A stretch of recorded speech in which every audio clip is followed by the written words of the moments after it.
Hello students, unit 1 के revision के क्रम में हमारा जो अगला टॉपिक है वो है energy scenario in Uttar Pradesh. Uttar Pradesh में ऊर्जा का परिदृश्य। ठीक है। उत्तर प्रदेश में ऊर्जा की अगर हम बात करें तो मुख्यतः यहाँ जो हमारा फोकस होगा, वो मेन बिंदु होगा, वो होगा विद्युत ऊर्जा। ठीक है, विद्युत ऊर्जा। ठीक है। अच्छा, आपको एक थोड़ी सी जानकारी बता दूं कि जैसे हमारा उत्तर प्रदेश है, उत्तर प्रदेश को अगर हम संसाधनों की दृष्टि से देखें तो उत्तर प्रदेश के जो संसाधनों में जो मुख्यतः हमारी जो भूमि है, जो जलवायु है, जो मिट्टी है, वो कृषि प्रधान है। ठीक है, मतलब यहाँ एग्रीकल्चरल लैंड है मुख्यतः जिससे हम कृषि कार्य कर सकते हैं, चाहे व्यावसायिक कृषि हो या फिर परंपरागत कृषि हमारी हो। तो हम यह कह सकते हैं कि खाद्यान्नों की दृष्टि से उत्तर प्रदेश सक्षम है, लेकिन खदानों की दृष्टि से उत्तर प्रदेश हमारा एक पिछड़ा क्षेत्र है। ठीक है, मतलब हमारे पास जो प्राकृतिक संसाधनों के रूप में जैसे तो कोयला हुआ, अभ्रक हुआ, तेल हुआ, ठीक है, या फिर कुछ इस तरह के जो भी मिनरल्स होते हैं, ठीक है, या फिर सोना हुआ, इस तरह की जिस तरह की खदानें होती हैं, ठीक है, वहाँ पे उत्तर प्रदेश में काफ़ी कमी है। इस चीज़ की उत्पादन में काफ़ी कमी है। उत्तर प्रदेश बहुत पिछड़ा ही रखा है। तो मुख्यतः उत्तर प्रदेश ऊर्जा के मामले में पूर्णतया आत्मनिर्भर नहीं हो पाया है। कारण क्या है कि अगर उत्तर प्रदेश को बिजली की आवश्यकता है और उस बिजली को प्राप्त करने के लिए किसी थर्मल पावर स्टेशन की स्थापना करनी है, तो उस पावर प्लांट के लिए जो कोयले की हमारी डिमांड है, कोयले की हमारी जो निर्भरता है, वो हमको बाहरी राज्यों पे निर्भर रहना पड़ता है। ठीक है। ठीक। तो सिनेरियो में आप ये चीज़ें जो उत्तर प्रदेश के परिदृश्य में ये चीज़ें आप लिख सकते हैं कि उत्तर प्रदेश में हालांकि कोई इस तरह का बहुत बड़ा प्राकृतिक संसाधनों से परिपूर्ण तो नहीं है, लेकिन उसके बाद भी हम उत्तर प्रदेश में एक बहुत बड़ी आबादी को एक अच्छी खासी बिजली, जो हमारी विद्युत ऊर्जा है, ग्रामीण क्षेत्रों तक, शहरी क्षेत्रों के अलावा ग्रामीण क्षेत्रों तक प्रोवाइड की जाती है। ठीक है। जहाँ तक इसमें बात है कि कैसे इस मांग की पूर्ति की जाती है, क्योंकि उत्तर प्रदेश की जनसंख्या आपको पता है लगभग 20 से 22 करोड़ के आसपास है आज के डेट में, और इतनी बड़ी जनसंख्या की जो बिजली की या ऊर्जा की मांग है वो बहुत ज़्यादा है, और हमारा उत्पादन उस अनुपात में इतना ज़्यादा है नहीं। तो इस मांग को पूरा करने के लिए हमें क्रय करना पड़ता है ऊर्जा। ऊर्जा का क्रय करने के लिए ऊर्जा क्रय करते हैं हम, कुछ मनी पे करते हैं, हमारी उत्तर प्रदेश की सरकार उसके लिए कुछ भुगतान करती है, और उस भुगतान के बदले हम ऊर्जा को प्राप्त करते हैं। जैसे हमें तेल चाहिए तो हमें भुगतान करना पड़ेगा, हमें गैस चाहिए तो हमें भुगतान करना पड़ेगा, हमें इलेक्ट्रिसिटी चाहिए तो हमको भुगतान करना पड़ेगा, उसको पे करना पड़ेगा। ठीक है। और ये चीज़ें बहुत कॉस्टली होती हैं। ठीक है, जिसका असर राज्य की जो हमारी वित्तीय स्थिति है, जो हमारी इकोनॉमिकल कंडीशन है, उस पर भी पड़ता है। ठीक है। वित्तीय स्थिति का अर्थ यही है कि अगर हमारे पास एक सरकार का जो बजट है, जो साल भर के लिए वो एस्टिमेट लेके चलती है कि हमको इंफ्रास्ट्रक्चर में क्या पैसे खर्च करने हैं, रोज़गार में क्या देना है, ठीक है, लोगों की शिक्षा पे क्या देना है, व्यवसाय में क्या देना है, स्वास्थ्य पे क्या देना है, स्कूल कॉलेज और भी जो मूलभूत सुविधाएं हैं जो किसी राज्य के नागरिक को होनी चाहिए, उन सबके उन सबको करने के लिए सरकार बजट पास करती है, और उस बजट का एक बहुत बड़ा हिस्सा जो है वो इन संसाधनों में का व्यय करके परचेज करने में हमारा यूज हो जाता है। जैसे हमें इसी खरीद करनी पड़ती है, बिजली की खरीद करनी पड़ती है। ठीक है। हुआ क्या है कि रिसेंट डेज़ में उत्तर प्रदेश थोड़ा आत्मनिर्भरता की तरफ आगे बढ़ा है, और इस क्रम में उत्तर प्रदेश में आप देखेंगे तो Uttar Pradesh tropic of cancer, ठीक है, कर्क रेखा के ठीक ऊपर स्थित है। ठीक है। इसका अर्थ यह है कि उत्तर प्रदेश को सूर्य का प्रकाश एक ठीक ठाक अमाउंट में प्राप्त होता है। तो उत्तर प्रदेश ने अपने आप को सोलर के फील्ड में, सौर ऊर्जा के क्षेत्र में भी स्थापित करने के क्रम में प्रयास करने शुरू कर दिए। और इसी के तर्ज पे उत्तर प्रदेश के काफ़ी बड़े इलाकों के सोलर पावर प्लांट्स देखे जा रहे हैं, काफ़ी स्थापना हो रही है। और सोलर पावर प्लांट के द्वारा भी हम एक नवीकरणीय ऊर्जा के स्रोत का इस्तेमाल करके ऊर्जा को प्राप्त कर रहे हैं। ठीक है, अब जहाँ तक हम ट्रेडिशनल आते हैं, बिजली विभाग जो हमारा है, विद्युत ऊर्जा मंत्रालय की बात है, हमारी डिमांड ज़्यादा है, सप्लाई कम है, तो उसको कमी पूरी करने के लिए हमें क्रय करना पड़ता है। तो होता क्या है इस क्रम में कि हमारी स्थिति गड़बड़ हो जाती है, हमारी वित्तीय असमानताएं सामने आती हैं।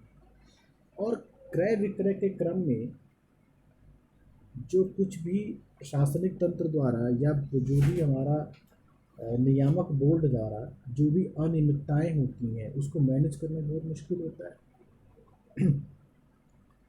तो हुआ ये कि इस वित्तीय समस्याओं को दूर करने के लिए और इसको प्रॉपर मैनेज करने के लिए, ठीक है, एक उस समय बोर्ड हुआ करता था राज्य की स्थिति को मैनेज करने के लिए। 1999 की बात है। स्टेट इलेक्ट्रिसिटी बोर्ड, जो कहते थे स्टेट इलेक्ट्रिसिटी बोर्ड, SEB, ठीक है, मतलब राज्य बिजली बोर्ड। राज्य बिजली बोर्ड के द्वारा हुआ ये क्या कि इसको भंग कर दिया गया, ठीक है, क्योंकि इसमें काफ़ी गड़बड़ी देखी जा रही थी। ठीक है, और तब उत्तर प्रदेश सिर्फ इतना नहीं था, उत्तर प्रदेश में उत्तराखंड भी हुआ करता था, क्योंकि तब उस समय उत्तरांचल या उत्तराखंड का निर्माण नहीं हुआ था। ठीक है, तो उस समय की परिस्थिति है 1999 की, क्योंकि 2000 में हमारा उत्तराखंड हमसे अलग होकर एक नया राज्य बना। ठीक है, जो हमारा पहाड़ी इलाका था वो नया राज्य बन गया। उसके बाद हुआ क्या कि जो स्टेट इलेक्ट्रिसिटी बोर्ड है, इसको हमने 3 भागों में बांट दिया। ठीक है, वो 3 भाग थे, UPPCL, UPRVUNL और UPJVNL। हुआ ये किया कि पहले बोर्ड का जो कार्य था वो यह था कि उत्पादन भी करता था, इलेक्ट्रिसिटी जो उत्पादन थी उसको भी निगरानी करता था, जो क्रय विक्रय होता था उसकी निगरानी भी करता था, और यहाँ तक जो कंज्यूमर हैं, जो कस्टमर हैं, हम और इंडस्ट्रीज, उनको क्या, उनको जो सुविधा देनी है, जो बिजली पहुंचानी है, ये सब एक ही बोर्ड मॉनिटर करता था। अब इसको ब्रेक कर दिया गया, सबके काम को बांट दिया। क्योंकि उत्तर प्रदेश में उस समय सबसे ज़्यादा, या आज के डेट में भी हमारा 70 से 80% जो बिजली का उत्पादन होता है वह तापीय विद्युत घर या स्टीम पावर प्लांट या थर्मल पावर प्लांट द्वारा होता है। तो थर्मल पावर प्लांट से जो जनरेशन होता है, जो विद्युत का उत्पादन होता है, ठीक है, इस उत्पादन के लिए, ठीक है, जो बोर्ड बनाया गया उसको बोला गया उत्तर प्रदेश राज्य विद्युत उत्पादन लिमिटेड, दैट इज UPRVUN,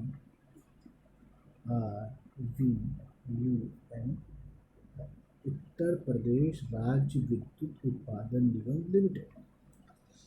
ठीक है, और इस उत्पादन के बाद जब इसको हमें फिर सर्विसेज में लाना है, हमको इसको ट्रांसमिट करना है, हमको इसको डिस्ट्रीब्यूट करना है, ग्रिड के द्वारा हमको ले जाना है जगह जगह सब स्टेशंस के द्वारा, चाहे वो स्मॉल इंडस्ट्रीज़ हो, चाहे वो मीडियम इंडस्ट्री हो, या लार्ज इंडस्ट्री हो, या हमारा घर हो।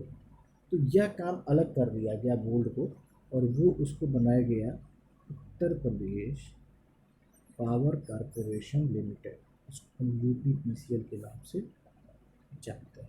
ठीक है, तो UPPCL का कार्य क्या रहा, नियामक करना। जब आपको, जैसे आप बिजली का बिल पे करने जाते हो तो आप UPRVNL के पास नहीं जाओगे, आप UPPCL के पास जाओ। क्यों? क्योंकि बिजली के बिलों का भुगतान करना, बिजली का क्रय विक्रय करना, ये सारे कार्य जो है UPPCL के अंतर्गत आते हैं, और UPRVNL के अंतर्गत सिर्फ इसका उत्पादन सीमित रहेगा। तो हमने उत्पादन को और सेवाओं को अलग अलग कर दिया। ठीक है, चूँकि इंडिया में और खासकर उत्तर प्रदेश में जल विद्युत शक्ति भी एक बहुत बड़ा एस्पेक्ट है हमारे लिए। और जल विद्युत शक्ति की जब बात की जाती है तो जल विद्युत शक्ति में जल यूपी जल विद्युत निगम लिमिटेड की स्थापना की गई। ठीक है, उसे कहते हैं यूपी JVNL, उत्तर प्रदेश जल विद्युत निगम लिमिटेड। ठीक है, जल विद्युत निगम लिमिटेड क्या है? यह वह बॉडी है या वह संस्था है जो जल विद्युत द्वारा जो बिजली का उत्पादन होता है हमारे प्रदेश में, उत्तर प्रदेश में, ये उसका नियामक करती है, उसको मैनेज करती है, उसको कंट्रोल करती है। ठीक है, अगर वर्तमान की बात करें तो हमारे पास डिस्ट्रीब्यूशन का भी कंपनियां भी हैं, उसमें प्राइवेट प्लेयर्स भी हैं, प्राइवेट कंपनियां भी हैं। ठीक है, तो कई सारी कंपनियां हैं जो इसमें कार्य कर रहे हैं। आपके थर्मल पावर प्लांट जैसे पनकी है, पारीक्षा है, सोनभद्र में ओबरा है। ठीक है, ये हमारे यूपी के पावर प्लांट हैं जो थर्मल पावर, जहाँ से बिजली की पैदावार की जाती है।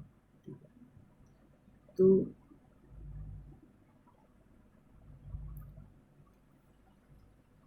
यहाँ पे एक डाटा है, मार्च 2009-2010 का एक पुराना डाटा है। इस डाटा को समझने का बस प्रयास करना है कि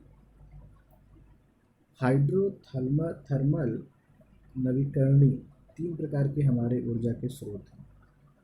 ठीक है, देख रहे हो ना, हाइड्रो है, थर्मल है और नवीकरणीय है।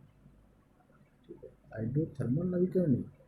तो आप देखोगे कि सबसे ज़्यादा जो उत्पादन होता है वह हो रहा है थर्मल से। ठीक है, दिखाई दे रहा होगा, सबसे ज़्यादा उत्पादन जो है थर्मल से हो रहा है। उसके बाद जो उत्पादन हो रहा था पहले, वो हो रहा था हाइड्रो से। लेकिन समय के साथ साथ हमने नवीकरणीय ऊर्जा जैसे सोलर है, विंड है, जियो थर्मल है, इसमें इन्वेस्ट करना शुरू किया, इसको प्रोत्साहित करना शुरू किया। तो आप देख रहे हो कि इसका भी रेशियो बढ़ता जा रहा है। बट इन सब में अगर देखा जाए, टोटल अगर हमारे पास 5050 मेगावाट का उत्पादन हो रहा है सपोज, तो उसमें से 4100 जो उत्पादन है वो थर्मल से ही हो रहा है। अगर 5500 मेगावाट का उत्पादन हो रहा है, 4300 जो है वो सिर्फ थर्मल से ही हो रहा है। ठीक है, तो ये इस प्रकार से हमारा, अगर उत्पादन क्षमता के साथ और भी चीज़ों को देखें तो जैसे राज्य के पास क्या है, राज्य के पास थर्मल पावर प्लांट है, या तो वो कोयला से चलेगा या तो फिर वो गैस से चलेगा। तो राज्य के पास कोयला तो है, गैस तो नहीं है ना। राज्य के पास कोयला तो कुछ मिल जाएगा, राज्य हम दूसरे राज्यों से क्रय कर सकते हैं, बट हमारे पूरे भारत में ही गैस नहीं है, बहुत कम अमाउंट में है, सिर्फ 0.6% है। तो गैस तो हमारे पास है नहीं। ठीक है, अब देखो कि राज्य की बात करें तो लगभग इतना कोयला है, निजी कंपनियों के पास इतना कोयला, केंद्र के पास इतना कोयला। ठीक है, और आप यहाँ पे देख सकते हो कि केंद्र के पास गैस के भी कुछ भंडार हैं, भंडार इन द सेंस उनके पास स्टोरेज है। ठीक है, तो कुल थर्मल एनर्जी जो हम निकालते हैं इससे, तो इसमें भी सबसे ज़्यादा बड़ा अमाउंट राज्य का है, उत्तर प्रदेश की बात करें। उसके बाद निजी कंपनियां भी आती हैं, और केंद्रीय स्तर पे जैसे हमारा केंद्रीय स्तर पे जो कंपनियां हैं जैसे NTPC होती है। ठीक है, नेशनल थर्मल पावर कॉरपोरेशन। ठीक है, तो सबसे ज़्यादा उत्पादन जो है राज्य सरकार द्वारा, फिर केंद्र सरकार द्वारा, और जो प्राइवेट कंपनी है जैसे हमारी एक कंपनी है लैंको, लैंको पावर, बजाज पावर, आपने सुना होगा बजाज पावर, रिलायंस पावर, ये सब प्राइवेट फील्ड की कंपनियाँ हैं, जो जिंदल पावर। ठीक है, ये सब प्राइवेट प्लेयर्स हैं जो इसमें अपना कार्य कर रहे हैं, अपना इंडस्ट्री सेटअप करते हैं और पावर प्लांट द्वारा बिजली उत्पादन करते हैं और उसको बेचते हैं अन्य राज्यों को। नाभिकीय की बात करें तो हमारे पास नाभिकीय क्षमता उतनी स्तर की नहीं है। ठीक है, निजी कंपनियों के पास तो बिल्कुल भी नहीं है, अगर प्राइवेट में है नहीं तो है किसके पास, सिर्फ और सिर्फ सरकार के पास। ठीक है, तो नाभिकीय ऊर्जा जो हमारे पास है वो केंद्र सरकार के अंतर्गत आने वाला मंत्रालय भी है। केंद्र सरकार इसको सीधे मॉनिटर करता है, क्यों? क्योंकि ये बहुत ही ज़्यादा रिस्की चीज़ है, इसके प्रति जवाबदेही ज़्यादा, राज्यों के पास ये अधिकार हो गया कि नाभिकीय ऊर्जा डील को पता चला कि हम एकदम बम बना के बैठ गए, है ना, कुछ न कुछ हम इसका मिसयूज कर सकते हैं। तो केंद्र सरकार ने इसको अपने हाथों में ले रखा। अगर मैं राज्य की बात करूँ हाइड्रो में, तो हाइड्रो में राज्यों के पास प्रतिशत तो है 524, उत्तर प्रदेश की बात हो रही है, लेकिन निजी कंपनियां यहाँ गायब हैं। क्यों? कि हाइड्रो के प्रोजेक्ट्स जब कहीं बनते हैं तो बेसिकली वो किसी एक लैंड पे नहीं बनते, किसी व्यक्तिगत ज़मीन पे नहीं बनते, वो पहाड़ों पे, हिली एरियाज पे जहाँ पानी है, सघनता है, ठीक है। तो ये चीज़ों के लिए इन्वायरमेंटल चैलेंजेस आते हैं। सरकार जो है वो इस पे कभी भी बहुत ज़्यादा रिस्क नहीं लेती। आने वाले टाइम में बल्कि जहाँ पे आवश्यकता है वहीं डैम बनाए जा रहे हैं, तो इसको कम किया जा रहा है। तो प्राइवेट प्लेयर्स यहाँ से गायब हैं, लेकिन गवर्नमेंट चूँकि बहुत सारे डैम बनाती है, क्यों? क्योंकि राज्यों को पानी भी देना है, राज्यों को नहरों की सुधाई सिंचाई की व्यवस्था भी करनी है। कहीं पानी कम है तो नदी के पानी को जोड़ के दूसरे नदी के पानी को इंटरलिंक भी करना है। तो तमाम तरह की सरकारी योजनाओं के द्वारा ये चीज़ें की जाती हैं, ठीक है। अगर नाभिकीय ऊर्जा की बात करें, ठीक है, तो उत्तर प्रदेश में चूँकि नरौरा पावर प्लांट हमारा बुलंदशहर में है नाभिकीय, वहाँ से कुछ बिजली मिल जाती है, ठीक है। निजी क्षेत्र में भी हमें कुछ बिजली मिल जाती है, ठीक है। जो सॉरी रिन्यूएबल एनर्जी की मैं बात करूँ, नरौरा ये नाभिकीय हो गया, आई एम सॉरी, नाभिकीय ऊर्जा है, नवीकरणीय ऊर्जा जैसे हमारे पास सोलर पैनल्स वगैरह जो है, विंड पावर है, जो कितने बड़े स्केल पे है। तो रिसेंट डाटा के हिसाब से सबसे बड़ी कंपनी इसमें जो है वो प्राइवेट प्लेयर्स, क्योंकि प्राइवेट प्लेयर्स द्वारा ही एक इन्वेस्टमेंट पॉसिबल है। क्योंकि सोलर पैनल के लिए आपको बाहर से सेमीकंडक्टर डिवाइसेस चाहिए, पीवी सेल चाहिए, फोटोवोल्टाइक सेल चाहिए, काफ़ी पैसा चाहिए, ठीक है। चाइना, यूएस, ऑस्ट्रेलिया ऐसे कंट्री जिनके पास इस तरह के रिसोर्सेज है, खासकर चाइना और यूएस, ठीक है, उनसे हमें काफ़ी कुछ परचेज करना पड़ता है, मैन्युफैक्चरिंग करनी पड़ती है, ठीक है। तो प्राइवेट प्लेयर से पैसे लगा रहे हैं, ठीक है, तो इसमें इनकी भागीदारी ज़्यादा है, ठीक है। और टोटल की अगर बात करते हैं यहाँ पे, तो टोटल अगर आप देखोगे तो राज्य सबसे ज़्यादा उत्पादन टोटल कर रहा है उत्तर प्रदेश, उसके बाद फिर केंद्र सरकार है, और सबसे कम राज्य सरकार, लगभग लगभग बराबर है, बट कुछ अंतर है, ठीक है। इस प्रकार से पूरा सिस्टम, इस समझने का अर्थ ये है कि हमारा जो ऊर्जा का जो पूरा सिस्टम है वो कार्य कैसे करता है।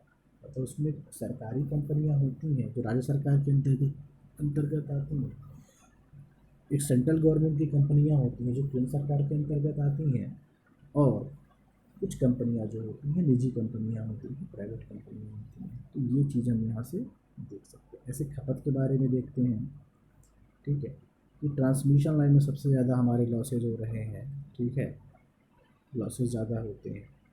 तो ये खैर उतना टेबल नहीं है, ठीक है।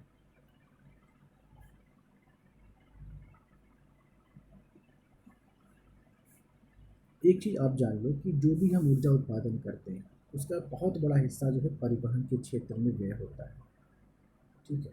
बहुत बड़ा हिस्सा जो है उद्योगों में व्यय होता है, ठीक है, औद्योगिक क्षेत्र में व्यय होता है। लगभग 45% जो हिस्सा है वो औद्योगिक क्षेत्र में व्यय होता है।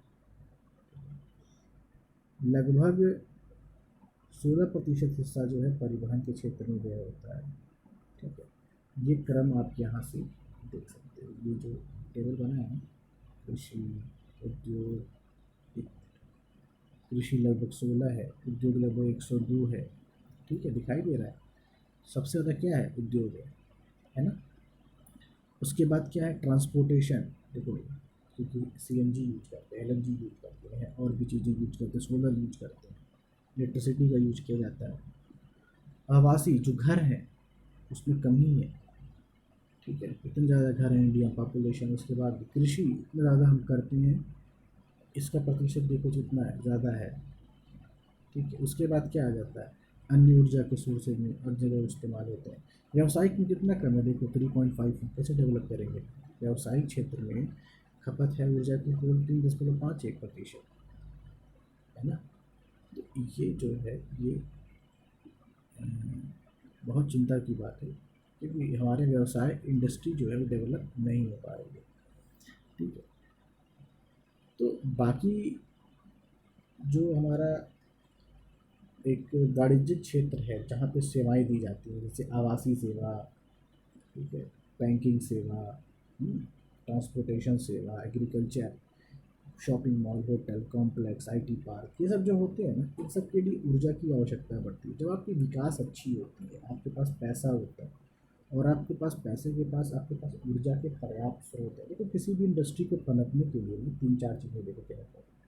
सबसे पहले तो लैंड चाहिए, उस राज्य के पास भूमि चाहिए, लैंड होना चाहिए, लेकिन लैंड क्या, सस्ता, सब्सिडाइज्ड, ऐसा नहीं कि बहुत महंगा ज़मीन मिल रहा है, ये नहीं। ऊर्जा की कमी जो है वो नॉर्मल रेट, कम पैसे में ऊर्जा मिलनी चाहिए, तब तो भाई इंडस्ट्री आएगी। पता चला आपने बिजली का बिल 10 रुपये यूनिट लगा दिया, 20 रुपये लगा दिया, तो कैसे काम करेंगे? तो ऊर्जा चाहिए। ठीक है। उसके बाद जो लाल फीताशाही वगैरह होती है, जल्दी जल्दी चीज़ों को हमें जो इम्प्लीमेंट करना होता है, एक सिंगल डोर से, ऐसा नहीं कि एक सर्टिफिकेट लाए तो डीएम से पास कराया, फिर एक बार एसपी से पास कराया, फिर 10-50 तरह के मंत्रालय हैं और मंत्रालय से आप जा रहे हो, फाइल घूम रही है, तो विकास नहीं हो पाता है। तो आज की डेट में ये समझना पड़ेगा कि जब भी चीज़ें विकसित होती हैं तो ऊर्जा का व्यय होता है, और उस ऊर्जा का व्यय सही तरीके से हो, ठीक है, सही तरीके से ऊर्जा संरक्षण की बहुत ज़्यादा आवश्यकता पड़ती है। ठीक है। जैसे जैसे हमारी ग्रामीण आबादी इसमें बिजली, गैस, पानी ये सब जो इस्तेमाल कर रहा है, कैसे वो भी डेवलपमेंट की तरफ आगे बढ़ रहा है। तो बहुत बड़ी आबादी है जो देख रही है आगे, जो रिसोर्सेज का इस्तेमाल करना चाहती है। ठीक है। तो चलो इसके बाद नेक्स्ट टॉपिक जो हम लेके आएंगे वो होगा जलवायु में ऊर्जा उपयोग क्या प्रभाव है, उसके बारे में डिस्कस करेंगे। ठीक है।